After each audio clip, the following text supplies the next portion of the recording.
এই বছরটা দেখতে দেখতে তো প্রায় শেষের পথে, আজ বাদে কালকে 1 জানুয়ারি।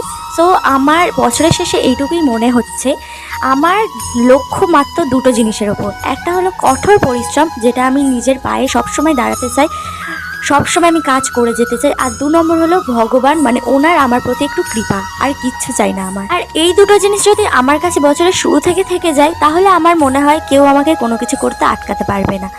যেই জিনিসটা আমার কপালে লেখা নেই, সেই জিনিসটাও আমি লিখিয়ে তুলতে পারবো। মানে বলতে চাইছি যে যদি এই দুটো জিনিস আমার কাছে থাকে, কঠোর পরিশ্রম করার শক্তি আর এই ভগবানের আমার প্রতি যে কৃপা, ভগবান বলতে মা বাবার কৃপা থাকলেই আশা করি ভগবানের কৃপা মেলা যায়, আমি যেটা আজ পর্যন্ত বুঝেছি। তো এই দুটো জিনিস যদি আমার সাথে থাকে, আমার মনে হয় আমি যে কোনো কিছু চেঞ্জ করতে পারবো, আমার লাইফটাকে আমি চেঞ্জ করতে পারবো। এই দুটো জিনিস আমার কাছে থাকলে আমার কপালে যেটা লেখা থাকুক না থাকুক, সেটাও আমি চেঞ্জ করতে পারবো, যদি কঠোর পরিশ্রমের ক্ষমতা আমার কাছে থাকে।